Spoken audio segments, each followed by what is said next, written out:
بسم اللہ الرحمن الرحیم۔ السلام علیکم ورحمۃ اللہ وبرکاتہ۔ مفتی ایک اسلامک اسکالر ہوتا ہے جو قانونی طور پہ اس قابل ہوتے ہیں کہ وہ بہت سارے ریلیجیس ایشوز پر بات کر سکیں، بحث کر سکیں، قرآن کی روشنی میں ان کے جوابات دے سکیں۔ ہمیں کوئی چیز نہیں سمجھ میں آتی تو ہم لوگ بھی کبھی کبھی کہتے ہیں کہ کسی مولوی سے پوچھ لیں، کسی مفتی صاحب سے پوچھ لیں۔ مفتی کا مطلب ایک جج بھی ہوتا ہے عربک زبان میں۔ آج کل ایک بہت ایشو چل رہا ہے سوشل میڈیا پہ، میں بہت دکھی ہوں اس بات سے۔ یہ ویڈیو ایک دیکھیں۔ طبقہ ایسا ہے کہ جو یہ سوچتا ہے کہ ایک شخص مفتی ہو کر ایک درویش اور خانقاہی نظام کے ادارے سے پڑھا ہوا اس قدر انٹرنیشنل فیم کا مالک ہو گیا ہے، تو وہ ایک تو ان کو جو دشمنان اسلام ہے، دشمنان پاکستان ہے، یا مادر پیدر آزاد طبقہ ہے، وہ کسی صورت برداشت نہیں کرتا کہ کسی عالم، خصوصاً عالم دین کی اتنی عزت اور اتنی اچھی شہرت ہو۔ اور اسی کی وجہ سے پھر وہ یہ بھی خیال ضرور ہوتا ہے کہ جہاں تک اس کو عزت ملی ہے تو کیا اچھا ہو کہ ہم اس کو نیچا کریں اور خود اپنے آپ کو اوپر لے آئیں، کیونکہ جو سستی شہرت کا خواہش مند ہے اس نے تو ہر وہ حربہ استعمال کرنا ہے جس سے کہ اس کو تقویت ملے اس ادارے میں، اس میڈیا میں، چاہے وہ سوشل ہو، چاہے الیکٹرانک ہو، حتیٰ کہ چاہے پرنٹ میڈیا ہو، اسے ہر حال میں اپنے زندہ رہنے کے لیے اپنا نام چاہیے ہوتا ہے۔ اس قسم کے لوگوں نے مفتی عبدالقوی صاحب سے کا سہارا لیا، اور اس طریقے سے ایسے پروگرام جن کا علم دین سے کوئی تعلق نہیں تھا، ان پروگراموں میں ان کو بلایا جاتا۔ اور پھر ہوتا کیا؟ Order food you love with Food Panda. Download the app and order now. نمبروں کے چکر میں آپ کو پتہ ہی ہے جو کچھ ہو رہا ہے، تو پھر ایسی خواتین کو بلانا شروع کیا جن کی شہرت اچھی نہیں ہوتی تھی، جس کا نتیجہ یہ نکلتا کہ عبدالقوی صاحب شہرت تو ضرور پاتے گئے، مگر بات وہی ہو گئی، بدنام جو ہوں گے تو یہ کیا نام نہ ہوگا۔ بس ایک خواہش تھی کہ نام ہونا چاہیے۔ وہ اس سازش کو نہیں سمجھ پائے کہ میرے اس طور طریقے سے اہل علم کو تکلیف ہو رہی ہے۔ ہمارے پارسا خاندان جس کے جتنے بیٹھے ہیں سب حافظ ہیں، کوئی غیر حافظ نہیں ہو سکتا۔ ہمارے خاندان کی پہچان ہے کہ یہاں کوئی بچہ بچی غیر حافظ نہیں ہو سکتی۔ تو اتنی عظمت والے خاندان کو میں کس طرف لے کے جا رہا ہوں؟ کوشش کی گئی، ان کو سمجھایا گیا۔ میں ان سے تھوڑا بڑا ہوں، چچا بھی ہوں، اور پھر مجھ سے بڑے بھائی، پھر ان سے بڑے بھائی، تو سب سے بڑے بھائی وہ تھے جن کے وہ صاحبزادے ہیں، وہ بھی سمجھاتے تھے، لیکن شاید یہ شوق جو ہے ان کو رکنے نہیں دیا اس نے، اور وہ چلتے رہے، حتیٰ کہ ان سے کچھ باتیں ایسی ہونے لگیں، کچھ حرکتیں ایسی ہونے لگیں جن پر اعتراض بڑھنے لگا۔ لیکن یہ جو پچھلے 3-4 دنوں سے جسے میں طوفان کا نام دے رہا ہوں، یہ جب سے آیا ہے، یقین کریں کہ پورا خاندان سکتے کی عالم میں ہے۔ مجھ سے کہا گیا کہ شاید آپ کو توفیق ہو، جرت ہو کہ آپ اظہار خیال کر سکیں۔ میں نے کہا ٹھیک ہے، ہزاروں ارادت مندوں کی دلجوئی کے لیے، خاندان کی جو عزت پر بدنما داغ لگا ہے اسے دھونے کے لیے میں حاضر ہوں، پریس کانفرنس کر لیتا ہوں۔ آخر کیا ہے کہ اتنا بڑا عالم، اتنا بڑا محقق، کئی کتابوں کا مصنف، مدرس، اس قدر مفتی، کوئی شک نہیں، بڑے فتوے جاری کیے، بہت لائق انسان، لیکن حالت یہ ہے کہ بجائے اس کے کہ اگر کوئی کوتاہی ہے، میں پہلے ابھی کچھ نہیں کہہ سکتا کیا ہے کیا نہیں ہے، اگر کچھ ہے تو کیا اس کا چھپانا اچھا ہے یا اس کا ظاہر کرنا اچھا ہے، اس کی تردید مناسب ہے یا اس کی تائید مناسب ہے، تو کیا اس کے لیے کچھ دیکھا جائے۔ چنانچہ ان کی دماغی حالت کا ماہر نفسیات کو دکھایا گیا، اور ان کی جو کیفیت میں وہ گھر میں آئے اس وقت، جس طریقے سے سارے ماحول جو ہم دیکھ چکے تھے، ہم بہت پریشان تھے۔ جو ہی گھر میں آئے تو فیصلہ یہ ہوا کہ ان سے موبائل لے لیے جائیں کہ ساری شرارت کی بنیاد یہی موبائل بن رہا ہے، جس کی وجہ سے ان کا رابطہ باہر سے ہوتا ہے اور باہر والے اپنے مطلب کے مطابق سازش کر کے ان کو بدنام کرنے کا پروگرام بناتے ہیں۔ چنانچہ وہ لے لیا گیا، اس وقت ان کے پاس موبائل نہیں ہے۔ میں اس لیے وضاحت کرنے حاضر ہوا ہوں تاکہ میڈیا کے حضرات یہ نہ سمجھیں کہ کیا ہے، کیا وہ بھاگ گئے، کیا کچھ ہے۔ ایسا نہیں ہے، وہ الحمدللہ ایک مقام پہ محفوظ جگہ پہ موجود ہیں، مگر چونکہ شر کا آغاز اس انداز سے ہوا تھا کہ ہم نے اس انداز کا جو پہلا پتا تھا اس کو ہی کاٹ دیا ہے۔ چنانچہ ہم نے موبائل لے لیا ہے، اس کے بعد مفتی کا اعزاز ان سے لے لیا ہے، انہیں ملنے جلنے کی کسی سے اجازت نہیں ہے، ان کا علاج نفسیات کا شروع کر دیا گیا ہے۔ میں آج ان کے بھانجے ڈاکٹر جو ان کے معالج خاص ہیں، ان کو صرف اسی لیے لایا ہوں کیونکہ میں ٹیکنیکل یا میڈیکل کا بندہ نہیں ہوں، تو اس کی وجہ سے میں ان کو بھی ساتھ لایا کہ آپ ذرا بہتر بتا سکتے ہیں کہ انہیں کیا الجھن ہے، کس وجہ سے وہ ایسی حالت میں ہو گئے ہیں کہ بجائے اس کے کہ کوئی بری بات کو وہ چھپائیں، بلکہ کئی بری باتیں جو سچ نہیں بھی ہیں، پتہ نہیں وہ کس شان اور کس ماحول اور کس انداز سے اس کو بڑھا چڑھا کے آگے خود بیان کر رہے ہیں۔ تو یہ صورتحال ناقابل برداشت ہے، لہٰذا آپ ان کا علاج کرائیں، ان کا علاج جاری ہے۔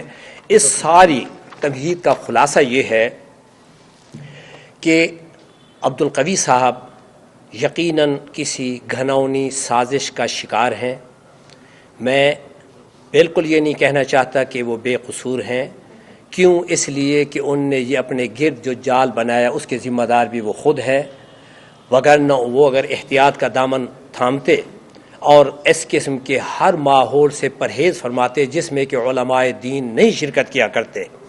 آپ کو اندازہ ہوگا کہ میں کئی مرتبہ روحی میں اور آپ کے وسیم میں اور مختلف چینل پہ پروگراموں پہ آیا ہوں، تو شرط ہوتی ہے کہ صرف اور صرف دینی حوالے سے گفتگو ہوگی۔ کسی عورت کسی ایسا پیچیدہ موضوع جس میں کہ مذہبی حوالے سے اختلاف ہو اور اختلاف کی وجہ سے علماء اور صلحاء قسم کے لوگوں کو تکلیف ہو کہ یہ کیا فتویٰ آپ دے رہے ہیں، یہ کیا بات کر رہے ہیں، میرا اس موضوع سے کوئی تعلق نہیں، بند کر دوں۔ تو ان نے اس کی بات کا احتیاط نہیں کی، ایسی خواتین کے ساتھ آنا شروع کیا جن کے ساتھ ایک صاحب علم کو بیٹھتے ہوئے کوئی خصوصاً عزت محسوس نہیں ہوتی، لیکن ان نے پتہ نہیں کس خیال سے ان کے ساتھ نشست کی اور انتہائی غلیظ گفتگو اور انتہائی گھٹیا حرکات تک مسئلہ جب پہنچا تو اس پر پورا خاندان ان کو ملامت کر رہا ہے۔ پورے ارادت مند سخت پریشان ہیں، صبح سے شام تک فون آتے ہیں، جی کیا لگتے ہیں آپ کے، بھائی آپ کیسے نہیں جانتے کہ وہ کیا میرے لگتے ہیں، میں جانتا ہوں، صرف آپ میرے منہ سے سن کر مجھے شرمندہ کرنا چاہتے ہیں۔ ٹھیک ہے میرے بھتیجے ہیں، مگر ان کو کیا ہوا، کیسے وہ سازش کا شکار ہوئے، کس طریقے سے وہ لوگ جو ابھی لوکل شہرت کے مالک تھے یا زیادہ سے زیادہ ملکی سطح تک وہ شہرت رکھتے تھے، آج ان کو یہ خواہش ہوئی کہ کیوں نہ ہم ایسے آدمی کا سہارا لیں جو انٹرنیشنل شہرت رکھتا ہے۔ تو اور اس کی وجہ سے ہمیں بھی ظاہر ہے کہ اب عبدالقوی کے نام سے کسی کا نام جائے گا تو یقینی بات ہے اس کو بھی شہرت ملے گی، اس کا نام بھی آئے گا۔ تو اس طریقے سے بات ہوئی اور نتیجہ یہ نکلا، میل جول سے روک دیا گیا ہے اور فیصلہ کیا گیا ہے کہ جب تک ان کا علاج مکمل نہیں ہوتا، ان کی حالت درست نہیں ہوتی، اس وقت تک انہیں محبوس و محفوظ رکھا جائے۔ میں ابھی موقع دیتا ہوں، انہیں محفوظ اور محبوس رکھا جائے تاکہ ان کے اس بے اعتدالانہ رویے سے جہاں خاندان کو حفاظت ملے، وہاں علم دین کے حوالے سے مفتیان کا جو نام بدنام ہو رہا ہے اس سے بھی بچاؤ حاصل ہو۔ چنانچہ آج الحمدللہ ہم اپنے اس پروگرام کے تحت آپ کے سامنے اظہار خیال کر رہے ہیں۔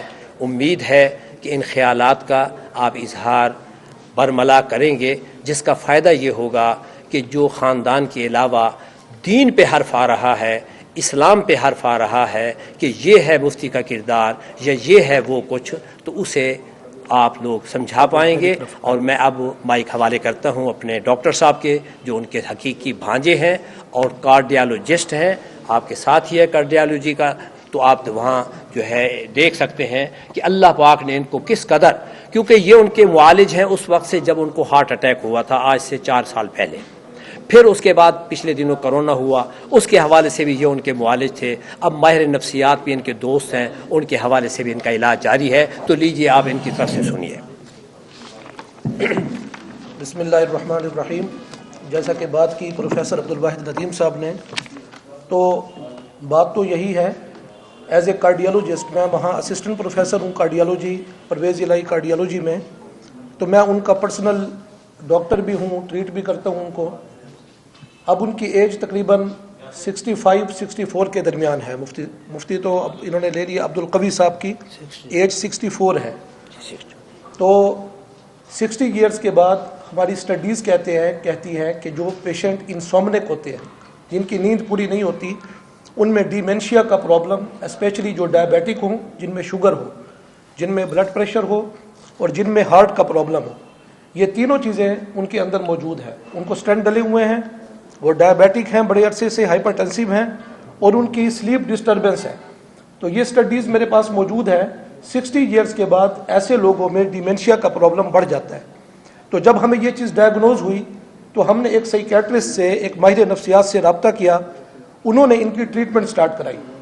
لیکن آپ کو یہ بات سن کر حیرت ہوگی کہ جو پیشنٹ جس کو اسٹینٹ ڈلے ہوئے ہیں، آپ جانتے ہیں کہ اس کے لیے میڈیسن لینا از حد ضروری ہوتا ہے، اس کی ڈائٹ سے زیادہ اس کی میڈیسن کی ضرورت ہوتی ہے۔ تو یہ عبدالقوی صاحب نے کبھی اسٹینٹ ڈلوانے کے بعد کی میڈیسن بھی پوری استعمال نہیں کی، میں اس کا شاہد ہوں۔ ایز اے ڈاکٹر میں انہیں ایڈوائز کرتا ہوں کہ آپ کمپلائی کریں، آپ کی ٹریٹمنٹ کمپلائنس اچھی نہیں ہے، اسٹینٹ بند ہو جائیں گے، لیکن وہ اپنی ہارٹ کی میڈیسن بھی استعمال نہیں کرتے، جس کی وجہ سے ان کا بلڈ پریشر اور شوگر کے معاملات بھی صحیح نہیں ہیں۔ تو یہ معاملہ چل رہا تھا، ماہر نفسیات سے ٹریٹمنٹ چل رہی تھی۔ پھر ہوا یوں کہ ان کو اسی سال، پچھلے سال جون 2020 میں کووڈ-19 کا اٹیک ہوا، یہ بات آپ کے علم میں ہے۔ تو ان کو ہم مجبوراً، کیونکہ ان کی حالت سیریس ہو گئی، تو ہمیں ان کو ایڈمٹ کرانا پڑا Covid hospital, Indus hospital Muzaffar گڑھ میں۔ اب یہ چیز اظہر من الشمس ہے، یہ لوگ جانتے ہیں، سٹڈیز آ چکی ہیں، میرے پاس یہ سٹڈی ہے، پورا آرٹیکل ہے کہ کووڈ کے بعد جہاں پھیپھڑے انوالو ہوتے ہیں، لنگز، اور جہاں ہارٹ انوالو ہوتا ہے، اور جہاں باقی سسٹمک پرابلم ہوتے ہیں، وہاں سب سے زیادہ دماغ پہ اثر ہوتا ہے انسان کے۔ اور یہ سٹڈی کہتی ہے کہ جن پیشنٹس میں ڈائبٹیز تھی اور جن میں کووڈ ہوا اور جن کی ایج زیادہ تھی، ان میں کئی گنا یہ مسئلہ بڑھ گیا، ڈیمینشیا جس کو بولتے ہیں۔ آپ لوگ یہ چیز نوٹ کر لیں۔ ان میں 5 بڑے پرابلم ہوئے۔ پہلا پرابلم کیا ہوا کہ ان میں ایب نارمل تھاٹس ہوئی، کہ وہ سوچ ان کے کنٹرول سے نکل گئی۔ آپ نے بھی مشاہدہ کیا ہوگا، یہ سٹڈی امریکہ میں چھپی ہے، اور 60,000 سے زیادہ اس میں پیشنٹس انہوں نے دیکھے جن کو کووڈ ہوا، اور اس کے بعد ان کی ذہنی نفسیاتی حالت بگڑ گئی۔ ہمارے ہاں چونکہ سٹڈیز اتنی نہیں ہے، اس لیے ہمیں ریفرنس کے طور پہ امریکن سٹڈی۔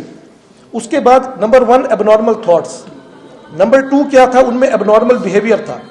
ایب نارمل بیہیویئر اس چیز کا نام ہے کہ انہیں پتہ نہیں کہ کس موقع پر کیا کرنا ہے، کیا چیز کس موقع پر کرنی ہے۔ آپ نے عبدالقوی صاحب کی ویڈیوز میں یا اللہ پاک، ہم بہت گنہگار لوگ ہیں، پتہ نہیں کیا ہو رہا ہے ہمارے ملکوں میں، ہمارے موبائلوں میں، اس دنیا میں، سوشل میڈیا پہ، ہم پہ رحم فرما، آمین۔